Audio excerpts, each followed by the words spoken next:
Okay, let's go. Number 1. The Tic Tac Gravity Drive. November 14th, 2004, 100 miles southwest of San Diego. Commander David Fravor is flying an FA-18F Super Hornet off the USS Nimitz when the Princeton's radar operator calls in something they've been tracking for 2 weeks. Multiple objects descending from 80,000 feet to sea level in seconds. No transponder, no flight plan, no known aircraft on Earth moves like that. Fravor descends to investigate. What he finds is a white, featureless capsule, roughly 40 feet long, shaped like a tic-tac breath mint, hovering about 50 feet above the ocean. Beneath it, the water is churning, a disturbance the size of a 737. The object has no wings, no rotors, no exhaust, no visible means of propulsion at all. Fravor begins a descending spiral toward it. The object mirrors his movements, rises to meet him, then accelerates out of visual range. Within seconds, the Princeton picks it back up on radar, 60 miles away. That's a standing start to over 3,000 miles per hour, with no sonic boom. No human pilot could survive that acceleration. No known engine produces it. What nobody knew at the time was that the Princeton's AN Spy-1 radar had been tracking objects exactly like this for 2 weeks straight. Senior Chief Kevin Day, the Princeton's radar operator, later described the objects appearing at around 28,000 feet, dropping to sea level, hovering, then climbing back up and repeating the pattern. Day after day. The radar returns were solid, not weather, not sensor glitches. When Day vectored Fravor toward one of the contacts on November 14th, he watched the encounter unfold on his screen in real time. Lieutenant Commander Alex Dietrich was flying the second aircraft and saw the same thing. 4 trained military observers, 2 fighter jets, advanced radar tracking, and infrared video from the FLIR targeting pod, all confirming the same object doing the same impossible things. The infrared footage was telling on its own. A conventional aircraft at high speed lights up on FLIR like a blowtorch. Jet exhaust, engine heat, friction from the airframe, pushing through air at hundreds of miles per hour. The Tic Tac was thermally cold. It moved at extreme speeds while producing no visible heat signature, a combination that no known propulsion system can account for. In 2020, the Department of Defense formally released the FLIR footage. Not leaked. Released. The Pentagon confirmed it was genuine Navy video and stated the object remains unidentified. But here's the detail that everyone missed at the time. It wasn't just the speed, it was the medium. The Princeton's operators reported these objects transitioning from air to water and back to air without any change in performance. No splash, no deceleration. The same physics-defying movement in 2 completely different environments. Air and water have radically different densities. An aircraft hitting water at speed crumples. A submarine surfacing at speed stalls. The Tic Tac treated both media as if they were the same thing. Fravor testified before the House Oversight Committee. His words under oath: "The technology we faced was well beyond the material science and the capabilities that we had at the time, that we have currently, or that we're going to have in the next 10 to 20 years. Keep in mind who is saying this. A decorated Navy commander with Top Gun credentials, speaking under penalty of perjury before Congress, describing technology that broke every law of physics he'd spent his career studying. And the Pentagon confirmed the video is real. But what if the evidence isn't just on video? What if you could hold it in your hands? Number 2. Art's Parts Bismuth Layering. Somewhere in America, mid-1990s, a radio studio. Art Bell, the host of Coast to Coast AM, the largest overnight radio show in the country, opens a package with no return address. Inside, small fragments of metal, layered in a way he's never seen. The anonymous sender claims the fragments came from a crashed alien spacecraft. No name, no location, no follow-up. Bell shows them on air. Listeners call them Art's Parts. And for years, that's all they are. Curiosity pieces sitting on a radio host desk, somewhere between novelty and hoax. Then scientists actually looked at them. The fragments turned out to be layers of bismuth, magnesium, and zinc stacked at the micron level. Each bismuth layer roughly 1 to 4 microns thick, alternating with magnesium-zinc layers of similar scale. That kind of precision layering is possible with modern manufacturing, techniques like molecular beam, epitaxy, or physical vapor deposition. But those methods produce thin films on flat substrates. These samples were bulk, 3-dimensional pieces with dozens of alternating layers running through the material. The isotopic ratios in the bismuth were also unusual, not matching any known terrestrial manufacturing process. And nobody could explain what the layering was for. In 2017, Tom DeLonge, the former Blink-182 guitarist turned UFO researcher, acquired the samples through his organization to the Stars Academy. TTSA had already recruited former Pentagon intelligence officials, including Luis Elizondo, who had run the Advanced Aerospace Threat Identification Program. They treated the metamaterials as potential evidence of non-human engineering, and then the U.S. Army agreed with them. Or at least, agreed to look. In 2019, TTSA signed a cooperative research and development agreement with the U.S. Army Combat Capabilities Development Command. The agreement's stated purpose: evaluate metamaterials for potential ground vehicle, maritime vessel, and aircraft applications. The U.S. Army formally agreed to study alleged alien debris for weapons platforms. You'd think someone would have said something. Nobody did. The agreement wasn't a casual handshake. A CRADA is a legal instrument. It requires institutional review, defined objectives, and allocated resources. Previous CRADAs have covered body armor improvements, vehicle survivability research, and advanced optics. The Army doesn't sign research agreements with private companies over novelty items. Then, in 2024, AARO, the Pentagon's All-Domain Anomaly Resolution Office, published their findings. The material was a manufactured terrestrial alloy that does not represent off-world technology or possess any exceptional qualities, possibly of U.S. Air Force origin. Case closed, except for one detail. If it's ordinary terrestrial alloy with no exceptional qualities, why did the U.S. Army sign a formal research agreement to study it? Why commit institutional resources, legal frameworks, and scientific personnel to investigate metal that's supposedly unremarkable? Either the Army wasted time and money chasing a radio host's mail, or the material had properties that interested them regardless of its origin. The Army's research objectives, the testing results, and whatever properties initially drew their interest remain classified or unreleased. But alien materials weren't the only thing the military studied. Inside the same defense programs that examined these fragments, investigators found something far more alarming. The craft weren't just strange, they were dangerous. Number 3. The UAP radiation weapon. 2008. A physicist named James Lakatsky walks into a briefing room at the Defense Intelligence Agency with a proposal that doesn't sound like anything the DIA has funded before. He wants $22 million to study unidentified aerial phenomena. Not the sightings, not the videos, the injuries. Military and intelligence personnel who got too close to unidentified craft were showing up with radiation burns, rapid-onset cancers, brain damage, and organ failure. Lakatsky's argument: if these craft are emitting energy that injures soldiers, that's a weapons problem. The DIA agreed. The program was called the Advanced Aerospace Weapons System Applications Program, AAWSAP. And inside its 38 classified defense intelligence reference documents, one paper stands apart.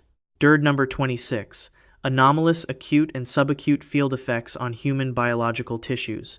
The paper compiled 42 medical case files of military and intelligence personnel who suffered physical injuries after close encounters with unidentified craft, not psychological complaints. Tissue damage. Radiation burns consistent with broadband, non-ionizing electromagnetic radiation. Internal organ damage. Neurological injuries. Rapid onset cancers appearing within months of exposure. The lead medical researcher, Dr. Christopher Kit Green, was a former CIA officer and forensic neuroimaging specialist who had treated hundreds of patients with similar injuries over his career, including Special Forces operators and active-duty servicemen. His clinical finding: 1 in 10 of the patients he studied died within 7 years of their encounter. If you're finding this disturbing, subscribe, because the last 7 on this list get stranger. Green's analysis identified a radiation profile that didn't match any known human weapons system. The injuries were consistent with exposure to an energy source that doesn't appear in any military inventory on Earth. The pattern wasn't random. Proximity to unidentified craft produced measurable, reproducible biological damage across cases spanning decades, multiple branches of service, and multiple countries. Luis Elizondo, the former director of the Pentagon's Advanced Aerospace Threat Identification Program, described these biological effects as one of what he called the 6 observables of UAP encounters. He documented colleagues who were under medical care for what he described as cutaneous and visceral injuries sustained from close interactions with unidentified craft. Diagnosed injuries, visible on medical imaging. The detail that changes everything about this entry. The program that produced DIRD number 26 was not a research project. It was a weapons assessment. The word weapon is in the program's name. The DIA didn't study these effects out of scientific curiosity. They studied them because unidentified craft emit energy that functions as a directed energy weapon, and the Pentagon wanted to know whether that energy could be understood, replicated, or defended against. DIRD number 26 was released through a Freedom of Information Act request on March 25, 2022. The DIA compiled over 300 unpublished injury reports from UAP encounters into a single classified database. The evidence base isn't thin, it's extensive, institutional, and now partially public. The craft aren't just breaking the laws of physics, they're weaponizing physics. And if the directed energy they emit can be reverse engineered, the implications go beyond propulsion. They go straight to the battlefield. But the radiation effects aren't the only thing the Navy studied. They also tried to explain how these craft move. And in 2016, a Navy researcher filed a patent that reads like a physics textbook describing a UFO. Number 4. The Pais effect drive. April 28, 2016. A patent application is filed with the United States Patent and Trademark Office. The applicant, the Secretary of the United States Navy. The invention, a craft that reduces its own mass to achieve speeds and maneuverability that no known vehicle can match.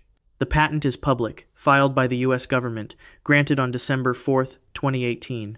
The number is US 10-144532. You can read it right now. The inventor is Salvatore Cesar Pais, a PhD researcher at the Naval Air Warfare Center Aircraft Division. His patent describes a cone-shaped vehicle that uses high-frequency electromagnetic waves to create what he calls a local polarized vacuum around the craft. Inside that vacuum, the vehicle's inertial and gravitational mass drops. With reduced mass, the craft can accelerate at rates that would kill any pilot in a conventional aircraft. It can change direction instantaneously. It can move through air, water, and space, with no visible propulsion and no sonic boom. Think about what that last part means. Every aircraft that breaks the sound barrier generates a shock wave strong enough to shake buildings on the ground. Fighter jets need special clearance to go supersonic over populated areas. Whatever the Navy observed in 2004, and whatever Pais was trying to describe in this patent, the acceleration happened without producing that shock wave. And no, I'm not making that up. The patent language reads like a physics textbook describing a UFO. The craft achieves propulsion by engineering the fabric of our reality at the most fundamental level, manipulating quantum field fluctuations in the vacuum. The same quantum vacuum physics that Hal Puthoff theorized about. The same gravity manipulation that the DIA spent $22 million investigating. Pais didn't stop at one patent. He filed additional patents for a high-energy electromagnetic field generator and a plasma compression fusion device. The media called them the UFO patents. The Navy spent over $500,000. Testing Pais's core concept between 2016 and 2019. What happened next tells you how seriously the Navy took this. NAWCAD, the Navy's Aircraft Research Division, concluded after 3 years that the effect could not be proven. The electromagnetic field generator didn't produce the predicted results in laboratory conditions. On paper, a dead end. But here's what makes this strange. The Navy doesn't file patents for fun. Patents are defensive instruments. You file a patent to prevent someone else from claiming the technology first. If the Navy spent 3 years and $500,000 testing a concept, then filed multiple patents on it even after testing failed, they were protecting something. Either they believe the technology will eventually work, or they've already seen it work somewhere else and want to control the intellectual property. Either way, these patents describe propulsion that matches what Navy pilots saw off the coast of San Diego in 2004. A craft with no wings, no exhaust, no visible engine, moving through air and water at impossible speeds. The Navy watched it happen, then filed patents describing how it might be done. Patents describe future technology. But according to one Pentagon colonel, the military didn't need patents. They already had alien technology, and they'd been quietly feeding it into American industry for decades, starting in 1947. Number 5. Roswell reverse-engineered components. 1961. The Pentagon. Colonel Philip J. Corso walks into the Foreign Technology Division and opens a filing cabinet. Inside are artifacts recovered from a crash site in the New Mexico desert 14 years earlier. Corso had the credentials to back up what he'd later claim. He served on Eisenhower's National Security Council and on the staff of the U.S. Army Chief of Staff.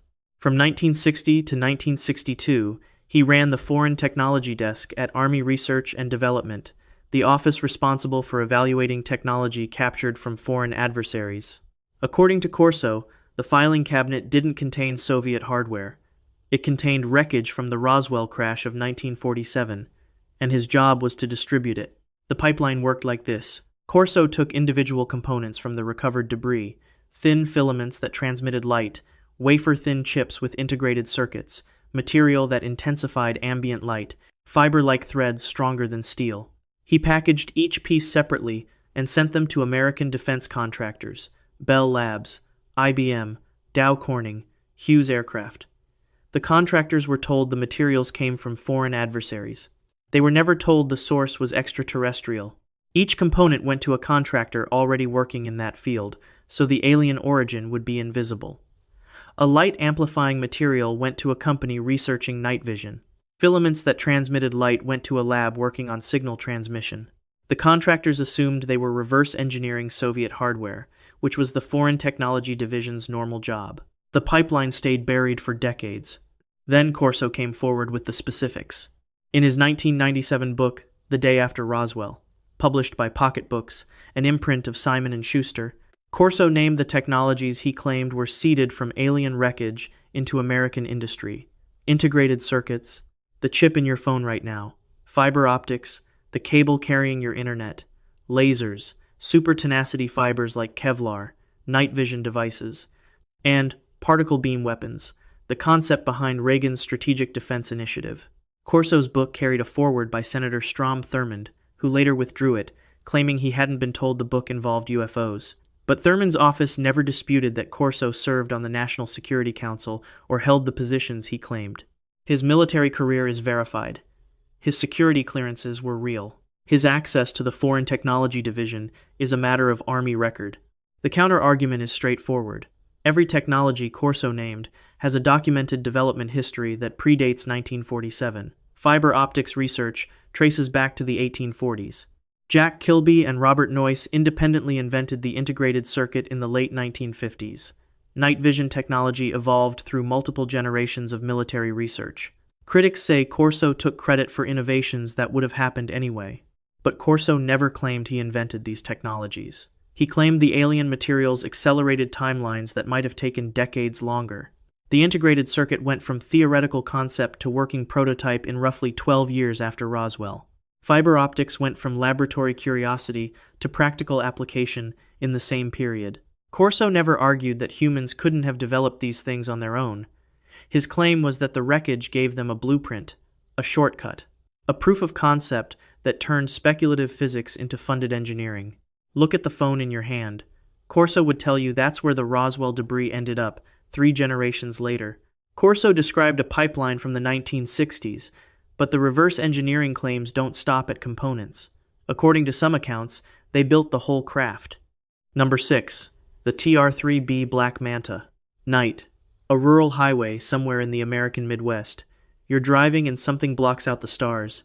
Not a cloud, a shape. A massive black triangle, maybe 300 feet across, passes directly overhead in absolute silence. 3 white lights at the corners, a pulsing red-orange glow at the center. No engine noise, no rotor wash, no sonic boom. It moves at a speed that would shatter windows if any conventional aircraft attempted it, and it doesn't make a sound. You pull over. By the time you look up again, it's gone. This isn't a one-time sighting. Reports of silent black triangles have come from thousands of independent witnesses across the United States, the United Kingdom, Belgium, Australia, and dozens of other countries over the past 4 decades. The descriptions are remarkably consistent. Massive, triangular, silent, 3 lights at the corners, 1 light at the center. hovering or moving at extreme speed with no apparent propulsion. The most documented case, the Belgian UFO wave of 1989 to 1990. Over a 13-month period, more than 2,000 witnesses reported triangle craft over Belgium. NATO radar tracked the objects.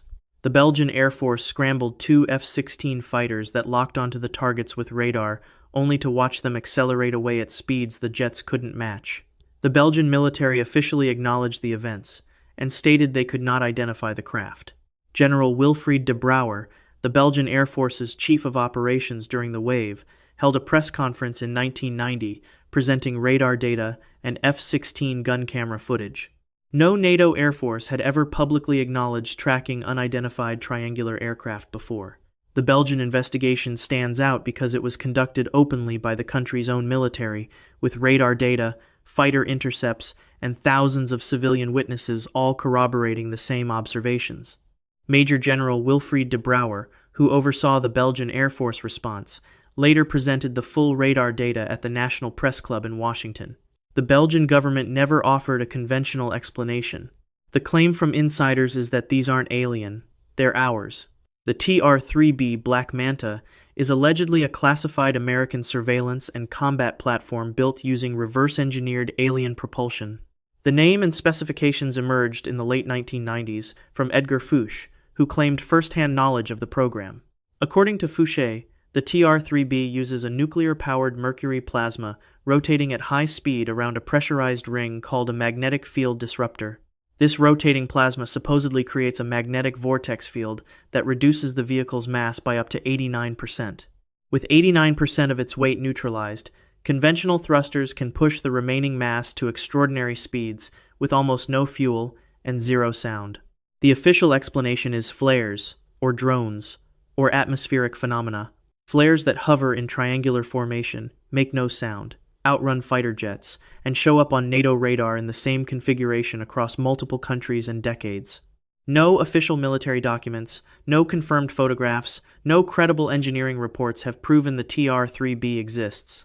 Fouché's claims remain unverified, and no independent source has confirmed the program, but the absence of evidence cuts both ways. If you built a classified aircraft using technology that officially doesn't exist, powered by physics the public hasn't been told about, you wouldn't exactly publish the specs. The most classified programs in history, the Manhattan Project, the U-2 spy plane, the SR-71 Blackbird, were all denied for years or decades before their existence was confirmed. And when each of those programs started, the technology behind it was dismissed as impossible. Every technology so far has been about moving through space. But what if alien science isn't just about propulsion? What if it's about power itself, energy pulled from nothing, from the fabric of empty space? Number 7. Vacuum energy propulsion. A laboratory. 2 metal plates placed micrometers apart in a vacuum chamber. No electricity, no magnets, no force applied. And yet the plates move toward each other. Something in the empty space between them is pushing. And this has been experimentally confirmed. It's called the Casimir effect, predicted in 1948 by Dutch physicist Hendrik Casimir and experimentally confirmed in 1997 by Steve Lamoureux at Los Alamos National Laboratory. The experiment proved that even in a perfect vacuum, at absolute zero temperature, where nothing should exist, there is energy. Measurable, physical energy, enough to move objects. Quantum mechanics calls it zero-point energy, the lowest possible energy state of the quantum vacuum. And according to some calculations, the energy density of the vacuum is enormous. Not just enough to move 2 plates, enough in theory to power civilizations. The question is whether you can extract it. And if anyone has tried, the trail leads to one man.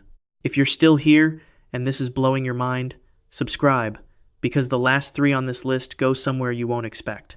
Enter Hal Puthoff, a physicist who ran the CIA's psychic spy program and then turned his attention to the physics of UFOs. Puthoff holds a PhD from Stanford and spent decades working at the intersection of classified research and theoretical physics. In the 1970s and 80s, he directed the remote viewing program at SRI International, the same Stargate program we'll get to in a moment. After Stargate was declassified, Puthoff shifted his focus to zero-point energy. He published theoretical papers arguing that propulsive forces could be extracted from vacuum fluctuations, not energy from fuel, energy from the structure of space itself. His theory, the vacuum isn't empty, it's a sea of fluctuating electromagnetic fields.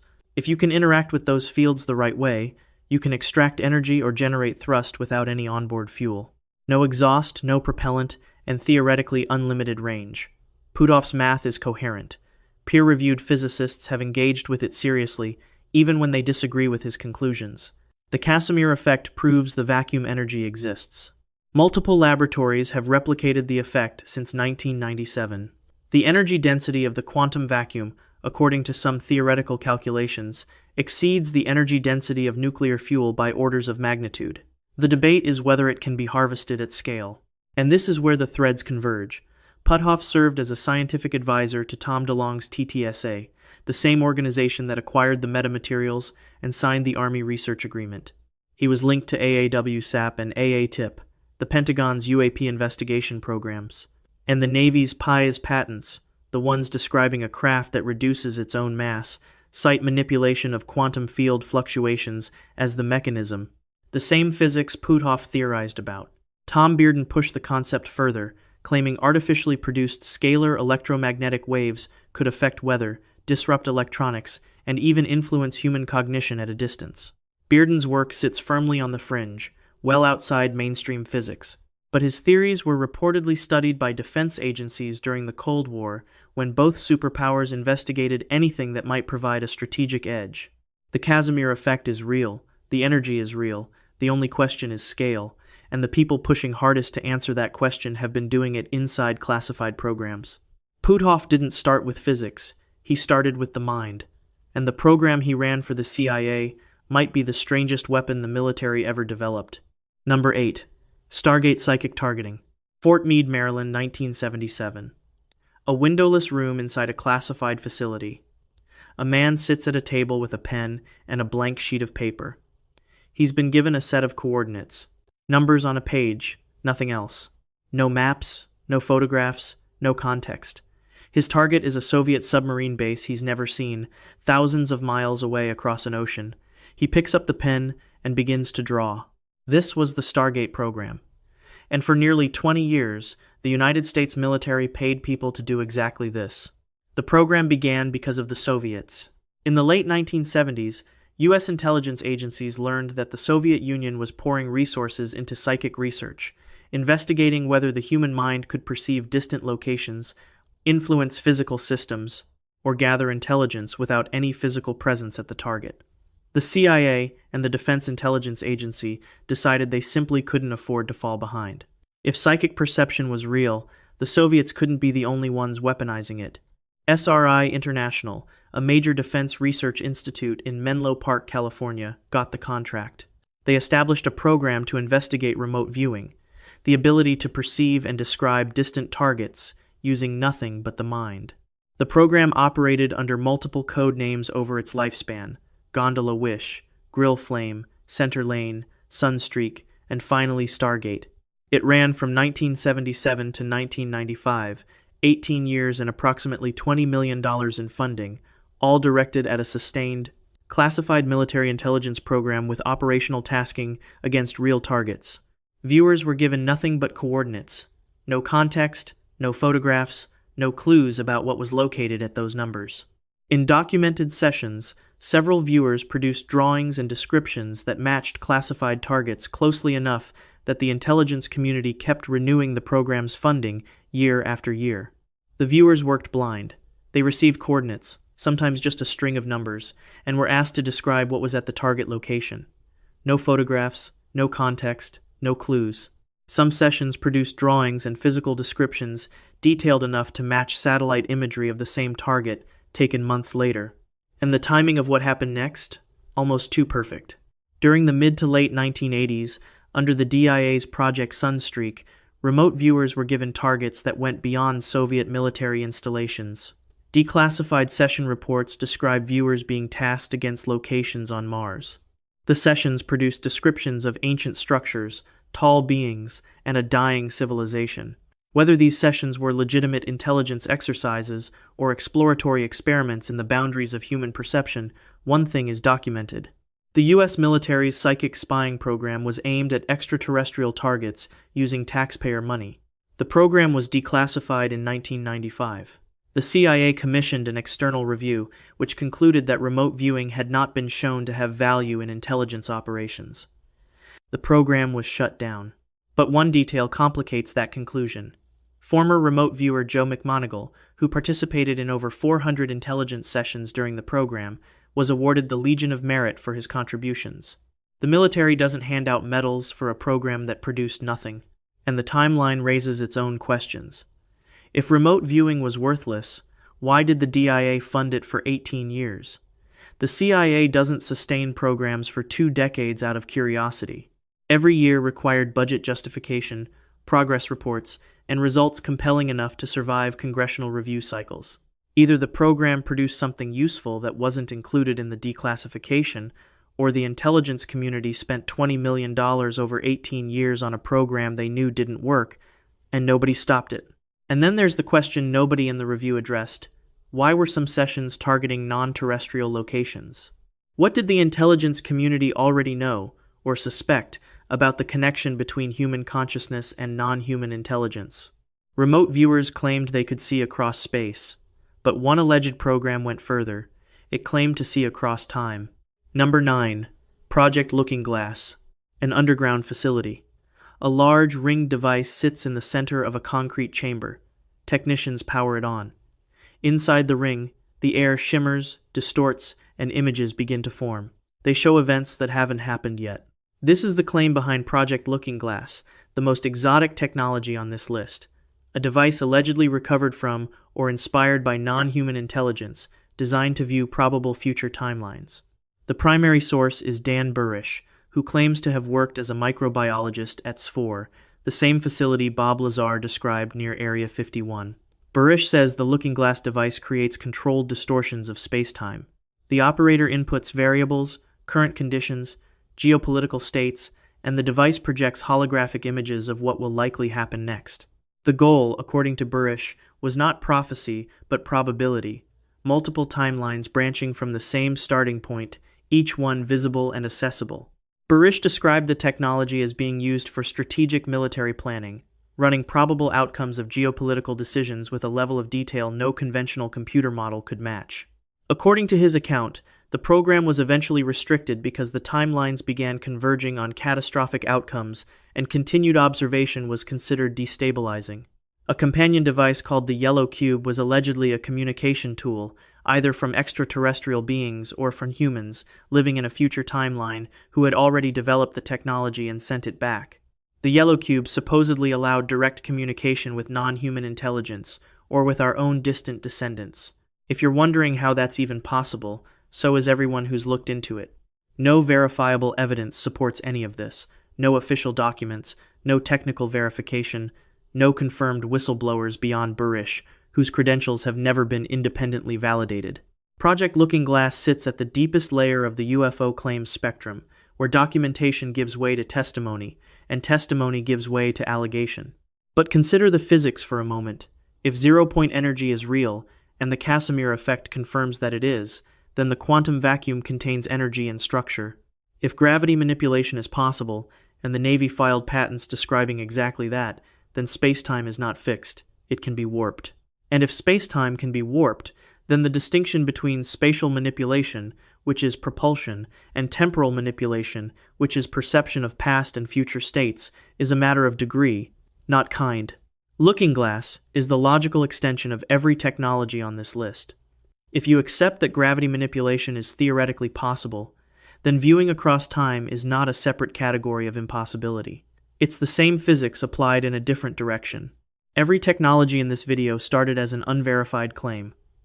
The Tic Tac was dismissed for 13 years before the Pentagon confirmed the video. The Pentagon's own injury reports were classified until a FOIA request pulled them into the open. The Navy's mass reduction patents were ridiculed until people actually read them. The pattern is consistent. The claim comes first, the verification comes later, and the gap between them is measured in decades. Whether Looking Glass belongs in that pattern or beyond, it depends on what comes next. Every technology on this list was dismissed as impossible, until it wasn't. And in 2023, A decorated intelligence officer sat before Congress under oath and said the words the military had been avoiding for 76 years. Number 10. Recovered non-human craft. July 26, 2023.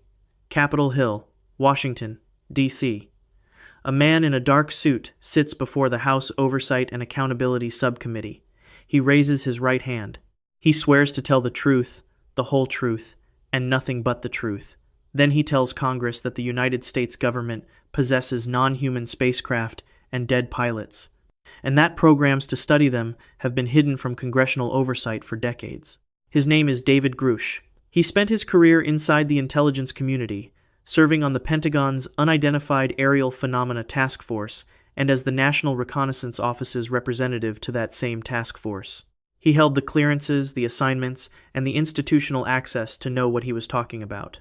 Under oath, Grush stated that the U.S. government maintains a covert program that has recovered non-human origin technical. He said these programs have been deliberately concealed from Congress. He said he'd been briefed on the programs by people with direct knowledge, and he said he was willing to provide classified details in a secure setting. Before the hearing, Grush had filed a formal whistleblower complaint with the Intelligence Community Inspector General, who reviewed it and determined it was credible and urgent. That determination is what triggered the congressional hearing in the first place. Grush also stated he had personal knowledge of people being harmed for attempting to disclose information about these programs. But his testimony was only part of what emerged. During the same hearing cycle, Representative Mike Gallagher entered the Wilson Davis memo into the congressional record. The memo purports to document a 2002 conversation between physicist Eric Davis and Admiral Thomas Wilson, former director of the Defense Intelligence Agency. In the document, Wilson describes being blocked from accessing a classified program run by a defense contractor, a program involving recovered non-human technology. Wilson later confirmed the meeting took place, though he disputed some characterizations of the conversation. He confirmed that Apollo 14 astronaut Edgar Mitchell was present. Then there's AARO, the Advanced Aerospace Weapons System Applications Program, a $22 million DIA program launched in 2008, funded through the efforts of Senate Majority Leader Harry Reid and 2 Senate colleagues. The contract went to Bigelow Aerospace Advanced Space Studies, run by Robert Bigelow, a hotel chain billionaire who had spent decades investigating UFO phenomena. AAWSAP employed 50 full-time investigators, many former military and law enforcement. They produced 38 defense intelligence reference documents covering topics including warp drives, anti-gravity propulsion, traversable wormholes, and extra-dimensional manipulation. And they used Skinwalker Ranch, a property in Utah with a long history of reported anomalous activity, as what they called a living laboratory. AAWSAP also built what has been described as the largest database of UFO-related encounters ever assembled by a government program, cataloging sightings, physical evidence, and military encounters going back decades. The Pentagon's official response to all of this: they hadn't found any verifiable information to substantiate Grush's claims.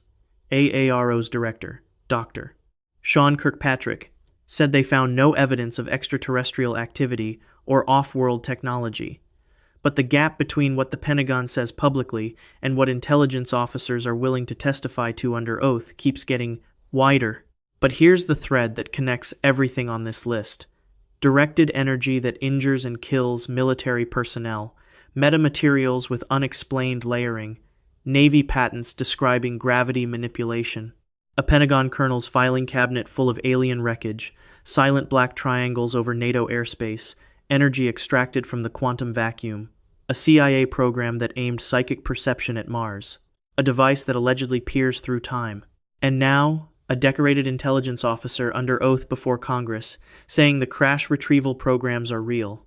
Either dozens of military and intelligence officials across 76 years, spanning multiple administrations, agencies, and branches of service, are independently lying under oath and risking federal prosecution, or the programs exist. And the technology exists, and the question isn't whether the military has it. So what have they already built with it? 10 technologies, all of them described by military officials, documented in patents, funded by defense programs, or testified to under oath before Congress. Tell me where you're watching from in the comments, and subscribe if you want to see what we cover next.